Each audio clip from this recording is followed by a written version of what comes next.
મારા બાપા બોલે તો જાણે ગધેડો ભૂખતો હોય.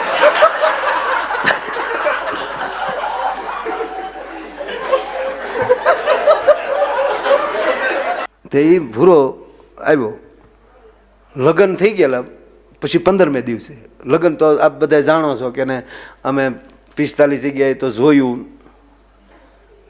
45 માગા જોઈએ, કન્યાઓ જોઈ. પછી તો જોવામાં બાપુ એક્સપર્ટ થઈ ગયેલો. હવે જે છોકરાને જોવા જવું હોય ને ભૂરા પાસે ક્લાસ કરવા આવે, કેમ બેસાય ને કેમ જો કેટલું બોલાય.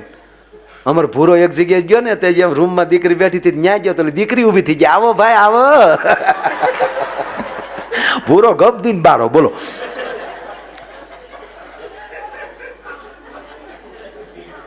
હવે આ 2-3 માગા તો એમ વૈયા ગયા સાહેબ.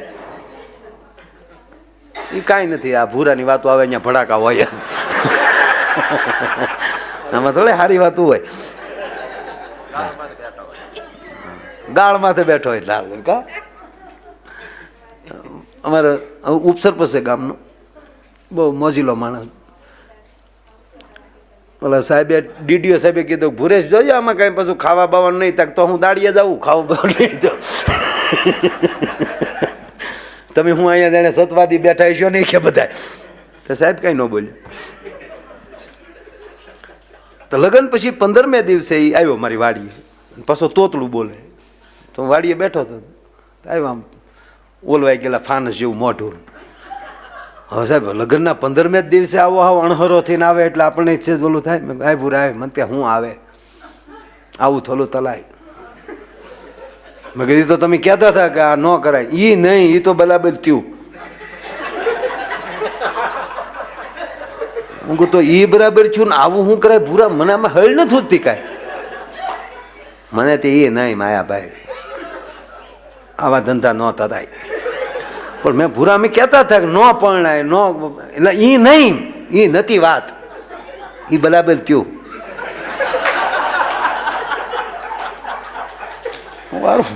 હું અટવાનો કે એ બરાબર થયું ને પાછો તો પણ છે હું કે ને. મેં કીધું મને કે હું તે આ ધંધા થતા માયાભાઈ. કીધે 3 દીતા માયાભાઈ ગમતું જ નથી, બધું ઉદ જ લાગે. બતો ના લેમ્પ કર્યા, ફોકસ લાગ્યું છે એથી. લગ્ન વાતની જે ભારે લાવ્યા ને આપણે દેવા નથી ગયા, એટલે અંજવાદા કરીને તો અંધાલું જ લાદે. મેં કીધું મરી ગયા થયું હું, આંખમાં મોચું આવી ગયું. મેં કીધું કે આંખ્યું તું કે આંખ્યું ની વાત નથી માયાભાઈ, આંખ્યું ની વાત જ નહીં, ઉદ જ લાદે. હું દિલ્યો કાંઈ દમે જ નહીં. રોટલી ખાઈ તો એને હગતરી ખાતા હોય, હવા માત જ હોય, કાંઈ દમતું જ નથી. અરે મેં પણ ભૂરા વાત તો કે મને કે હું વાત થતે માયાભાઈ, આવું ન થાય. આવી આપણને ખબર જ નહોતી આવું થશે, આવું થાય એ ખબર જ નહોતી માયાભાઈ. અરે મેં પણ છું હું એ કે ને મને કે 3 દીતા હોપો પતી ગયો. હા, મારા બાપા બોલે તો જાણે ગધેડો ભૂખતો હોય.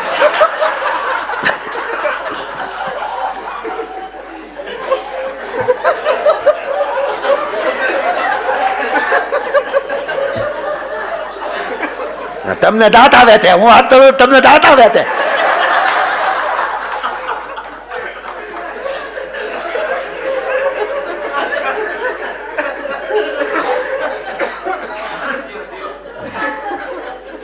મારી બેન આ તો આવી મને એમ છું મીંદદી આવી.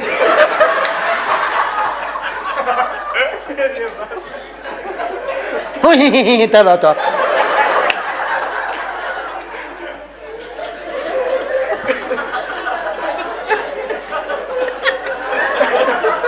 તમારે આવું નહોતું થયું.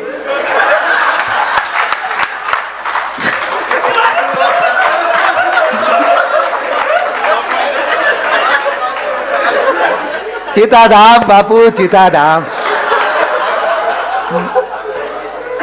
બસ જો આવી આવી કફરી પરિસ્થિતિ આવતા રહેજો બાપુ.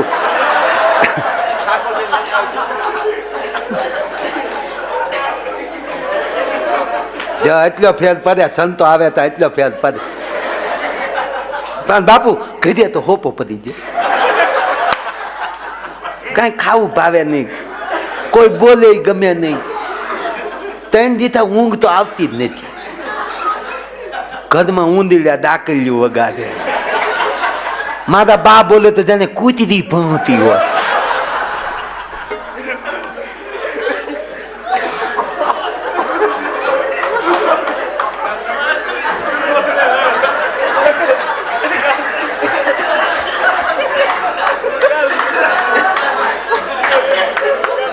ના અમને આપણને આવી ખબર નહોતી આવું થાય.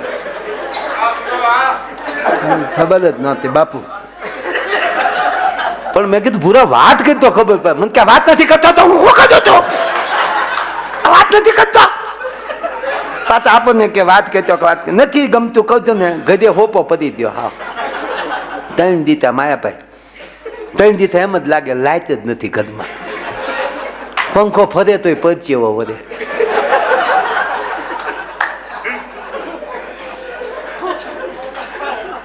ને 3 દીધા ટીવીમાં સારું એક કે ફિલ્મ નથી આવી. 3 દીધા માય ભાઈ આ હાંજ પડી હવારનો બચ્ચે ને હતો. મેં પણ ભૂરા છે હું એ કે ને મન કે મારા ઘરના પીએ જ ગયા. ઓહો મેં કીધું 3 દીધા એના ઘરના ભૈયા આટો ગયા એમાં ભાઈ ને બધું ઉડવું મળ્યું લાગે. મને કે ઘરમાંથી માયાભાઈ રીધી સીધી બધું આદવાદ વયું ગયું. તે જ દિવસ થાય એવો તેસરો કર્યો. આપણને ખબર જ નહોતી કે હાચી મેથીમાં જવા દેવા પડે.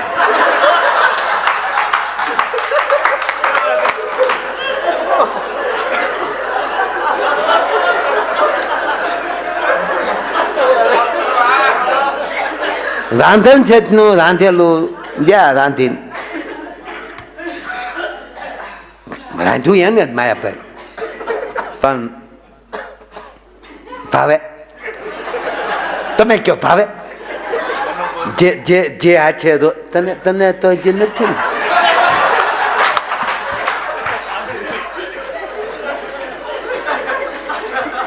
હવે માયાભાઈ જ્યાં હાથમાં લઉં ને તા એ હાથ જ દેખાય.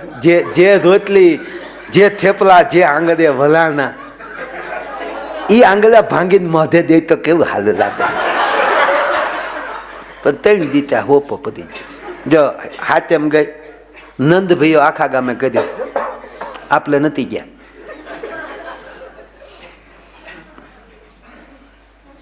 આંખ વિચુતા ચપના દેખાય બધું. પાછું ગીત ગઈ નજર ને બંધ રાખીને મેં જ્યારે તું તો રહેવા જ દે. અને મારા ભાઈ એને કીધું તું કે હાથેમ ને આથેમ અને નમ ને દી વિયાવી. મારા ભાઈ હવાનો બસ સ્ટેન્ડે ઊભો હતો.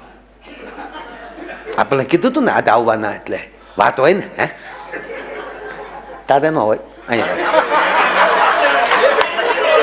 તમે બે નહીં તો મંજીરા તો વગાડતા નહીં ત્યાં.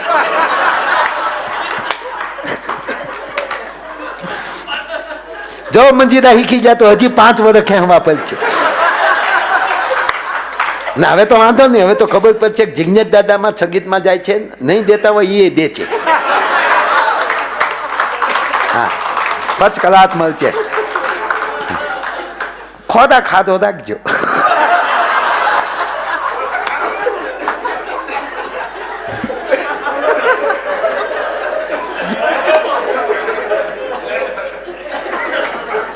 નહીં તો બાપુ સંબંધ ન થયો હોય ને એ ફિટ બોડી રાખવા હતું થોડું ખાય. એવું કાંઈ નથી. ધબીને ખાઈ લેવું. ભૂરો મારા ભાઈ હવાનો બસ સ્ટેન્ડે ઊભો હતો. હવાનો એ કે હારું માના ન ઉતરી જે ઉતરી દોચ્યું.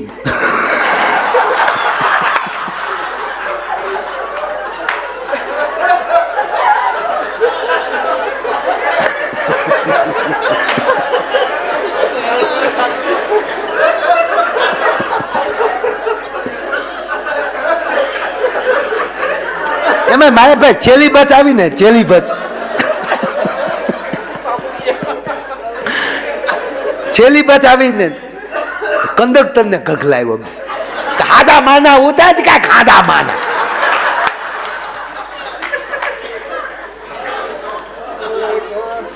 મેં કીધું ભૂરા તારા ઘરના નો આવે એમાં કંડક્ટર બિચારો શું કરે? હાલું એ વાત સાચી હો, પણ આ તો બાલુતનો ભલે થાથલીએ થઈ રહ્યો ન હોય, 45 વલે લદન ત્યાં તેલ દી લ્યા, 2 દી બિલા દ્યા, મારે પીલા તો થાય ને, વેદના કહેવાય.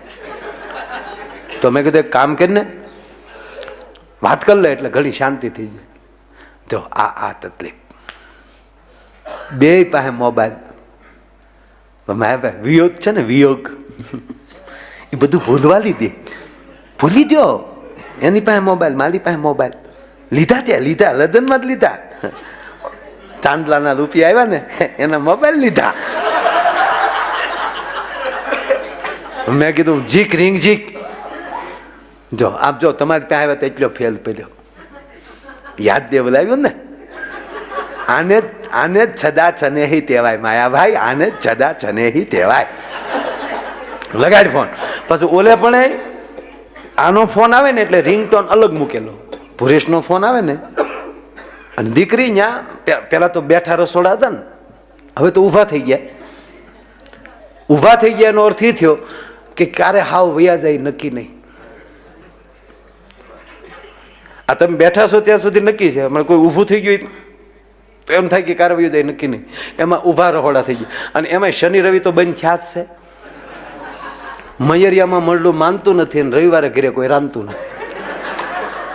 પણ આપ જેટલા કથામાં આવીએ છીએ, જેટલા સંતોની નજીક છો, એ પરિવારે તો ખાસ ધ્યાન રાખવું મારા બાપ. હા, જવાનું બહાર જમવા, પણ જેથી બહાર જમવા જવાનું હોય ને ત્યારે કમસે કમ 1 રોટલી અથવા 5 રોટલી મંદિરિયામાં ધરીને પછી જાજો. કારણ કે તમે જેને મંદિરિયામાં બેહાડ્યો ને એને હોટલનું નથી ફાવતું. તમારો વાસ્તુ નારાયણ નારાજ થઈ જાય ને તો પછી કોઈના બાપને તેવડ નથી તમારું હરખ્યું થઈ શકે. એટલે બહુ હવે તો બાપુ એવું સોસાયટીઓ આવશે, એમાં રસોડું નહીં હોય, ડબલ બેડ, હોલ, નો કિચન, કિચન નહીં હોય. એ તમારે ફોન કરીને ઓર્ડર દઈ દેવાનો, નીચેથી તમારે જે ખાવું હોય તમને પાર્સલ આવી જાય. આવી સોસાયટીઓ આવશે ત્યારે માનજો કૃષ્ણએ ગીતામાં કીધું એ શરૂ થઈ જાય. સાહેબ અડધીક રાતનો મજર ભાંગેલો લંકાની ભૂમિ અશોક વાટિકામાં એ માં બેઠેલી. લોક રામાયણ બાપુ. જાનકી આમ નેજા માંડ્યા માએ, ધીરે ધીરે આંખોના પોપસા ખોલ્યા. કોણ? હું છું બેટા. આ લંકાની 80 વર્ષની ડોહી માં જાનકી પાસે આવી હતી ત્યારે જાનકી રાઘવ આવી ગયા છે. હા માં. રાવણ માનતો નથી. ના, ભયાનક યુદ્ધ થશે ને કે હા. આ યુદ્ધમાં કઈક ના ભાઈઓ મરશે, કઈક ના પતિ મરશે, કઈક ના દીકરા મરશે. અને રણ સંગ્રામના પૂરો થયા પછી કઈક નબાપિયા છોકરા રાડ્યું નાખતા હશે બાપ માટે, કઈક પત્ની એના પતિ માટે ઝૂરતી છે, કઈક બહેનો એના ભાઈઓ માટે ઝૂરતી છે. આ કિક્યારું પછી તું સાંભળી શકીશ? કે માં હું નહીં સાંભળી શકું. તો તું ધારે તો આ બધું અટકી જાય. આ યુદ્ધ તો તારા માટે થાય છે ને? ખામાં મારા માટે થાય છે. રાવણ નથી માનતો પણ તું તો માની શકે ને. તું જો સામેથી રાવણના મહેલમાં વહી જા, રામ પાછા વયા જાય ને યુદ્ધ અટકી જાય, તું એક ધારે. તેથી માં જાનકી એટલું બોલી હતી, માં આ તું નથી બોલતી 80 વર્ષની ઉંમરે, આ લંકાની ભૂમિ બોલે છે. નહીતર 80 વર્ષની ઉંમર થઈ અને તું મને એમ કે તું રાવણના ઘરે આવી જા. અને સાંભળી લે માં, આજ હું રામ એમ કહેવાય કે રાવણને વંશ થાવ તો કાલ મારી ભારત વર્ષની માવું દાખલા દે. સીતાને રાવણને વંશ જવું પડ્યું તો આપણો હું વાક.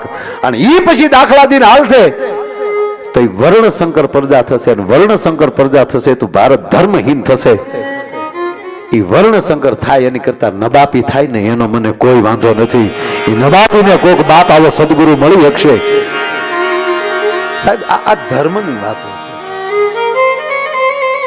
અને દીકરી એક જ ખાલી 15 દી રહીને આવી હોય ભાઈ, 15 દી હાહરવેલમાં જઈ અને બાપુ આવી હોય અને મા દીકરી પહેલી વાર પછી મળે, અને પહેલી વાર મળે ત્યારે મા દીકરી એકલી બેઠી હોય, વાત હોય 1 જ મિનિટની, એ વાત ઉપરની ખબર પડી જાય કે આ માએ કેવા સંસ્કાર દઈને આ દીકરીને મોકલી છે. આવી ગઈ બેટા? હા માં. મારો બાપ ધ્યાન રાખજે હો. કેમ છે બધું? માં મારી ચિંતા ન કરતી હો, તારી જેવી જ હેતાળી મારી હાહુ છે. ભલે તમને થોડાક બાઈ આકરા લાગતા હશે, પણ તારી જેવો પ્રેમ મને આપે છે. ભારુડા જેવા દેરાની દેરિયા જેઠિયા છે. બસ મારો બાપ જો હળી મળીને દૂધમાં હાકર ભળે ને એમ ભળી જાય હો મારો બાપ. અને જેટલું કડવું ખાવા મળે ને બેટા, એટલી જ મીઠાશ પાછી મળે. બસ આ વાત.